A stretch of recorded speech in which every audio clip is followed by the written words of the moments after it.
আশা করি আপনারা সকলেই ভালো আছেন। আর আজকে আমি ক্লাস করাবো হচ্ছে বাইনারি যোগ। একদম সহজ প্রক্রিয়ায় মাত্র ১ মিনিটে। এখানে আমরা দেখতে পাচ্ছি বাইনারি যোগ স্বাভাবিক নিয়মে আমরা যোগ করি। 0 এর সাথে 0 যদি যোগ করি তাহলে যোগফল আমাদের আসে কত? 0। আর 1 এর সাথে যদি 1 যোগ করি তাহলে আসে কত?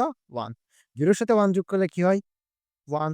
আর এখন 1 এর সাথে 1 যোগ করলে আমার হচ্ছে 2। কিন্তু আমাদের বাইনারি পদ্ধতিতে বাইনারি এর বেস কত? বাইনারি বেস হচ্ছে 2, 0 আর হচ্ছে 5। আচ্ছা, এখন তো আমাদের যোগফল করতে পারছি 2, যেখানে আমরা স্বাভাবিকভাবে যদি করি যে 2 এর বাইনারি কত 1 0। কিন্তু এখানে একটা বিষয় হচ্ছে, যেহেতু এখানে 1 0 আছে, এখানে 0 হচ্ছে যে ফল যোগফল আর 1 হচ্ছে কে। এইটা একটু বোঝার বিষয় আছে। আমাদের নেক্সটে এটা একটু খুবই গুরুত্বপূর্ণ জিনিস। আমরা এটা নিয়ে আরো বিস্তারিত দেখতেছি। দেখেন তো এখানে একটা সমাধান করি। 0 এর সাথে 1 যোগ করলে 1 হচ্ছে কি? আমরা স্বাভাবিক নিয়মে 0 এর সাথে 1 যোগ করলে 1, 1 এর সাথে 0 যোগ করলে 1, 0 এর সাথে 1 যোগ করলে 1, 1 এর সাথে 1 যোগ করলে হচ্ছে 0।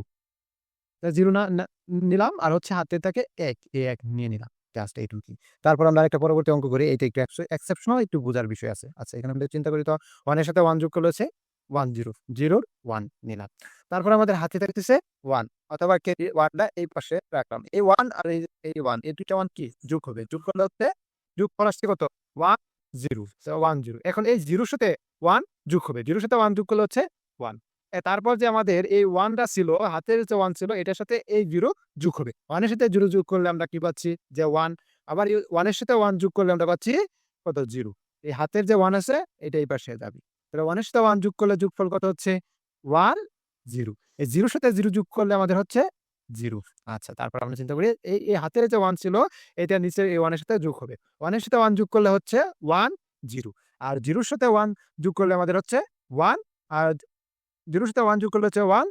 আর এই হাতের 1 এখানে নিয়ে নিলাম। কারণ পরবর্তী যেহেতু আমাদের কিছু নাই। এই হচ্ছে আমাদের মোট যোগফল। আশা করি আমরা এরকমভাবে টেকনিক সহকারে পড়লে বুঝিয়ে বুঝিয়ে পড়লে পড়াশোনা একদম সহজ। ধন্যবাদ।